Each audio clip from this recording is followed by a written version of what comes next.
வணக்கம் நண்பர்களே, real house in real life. Cuddalore மாவட்டம் சிதம்பரம் ஏரியாவில் ஒரு வீட்டில் சிலிண்டர் ஃபயர் ஆயிடுச்சுங்க. அந்த சிலிண்டர் ஃபயர் ஆனதுக்கு முழுக்க அந்த குடும்பத்தோட கவனக்குறைவு தாங்க காரணம். சிலிண்டர் தீர்ந்து போச்சுன்னா அருகில் உள்ள கேஸ் குடோன்ல போய் அவங்களாவே கேஸ் சிலிண்டர் வாங்கிட்டு வந்து அடுப்புல ஃபிட் பண்ணிருக்காங்க.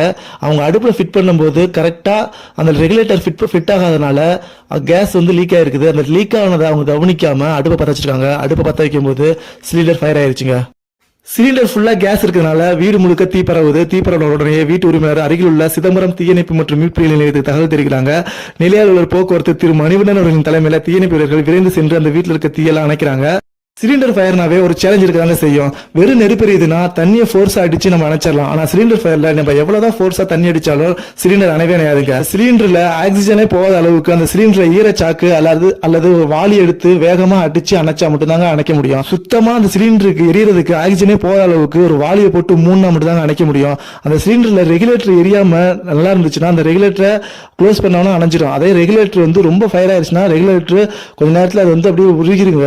அதனால வந்து நல்ல ஒரு வாளி எடுத்து டக்குன்னு ஒரு ஸ்பீடா டக்குன்னு போட்டு அழுத்தினா மட்டும்தான், ஆக்சிஜன் போகாத அளவுக்கு அழுத்தினா மட்டும்தான் அந்த சிலிண்டர் வந்து அணையும். நம்ம தீயணைப்பு வீரர்கள் அதே மாதிரியே வெளியே பாதுகாப்பான இடத்துக்கு கொண்டு வந்து அந்த சிலிண்டருக்கு ஒரு வாளியை போட்டு ஸ்பீடா ஆக்சிஜனே போகாத அளவுக்கு அழுத்தி தீயை அணைச்சிடுறாங்க. சிலிண்டர் தீ விபத்து ஏற்படுறதுக்கு முழுக்க காரணம் உங்களோட கவனக்குறைவும் அஜாக்கிரதையும் தான் காரணம். நீங்க சிலிண்டர் இப்பெல்லாம் யாருமே கீழே சிலிண்டர்ல யாரும் ரெகுலேட்டர் ஆஃப் பண்றது கிடையாது. டைரக்டா அடுப்புலயே ஆஃப் பண்ணிக்கிறது.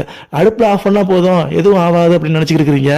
அடுப்புக்கும் சிலிண்டருக்கும் இடைப்பட்ட அந்த கேஸ் டியூப் சிலிண்டர் டியூப்ல வந்து கேஸ் சின்னதா லீக்கேஜ் இருந்தாலும் கேஸ் ஃபுல்லா வீடு முழுக்க பரவி பெரிய தீ விபத்தை ஏற்பட்டுரும். நீங்க கீழே ஆஃப் பண்ணாம ரெகுலேட்டர் கீழே ஆஃப் பண்ணாம நீங்க அடுப்புல ஆஃப் பண்றதுனால ஒரு தீ விபத்துக்கு நீங்களே ஒரு தூண்டுதலா இருக்கிறீங்க.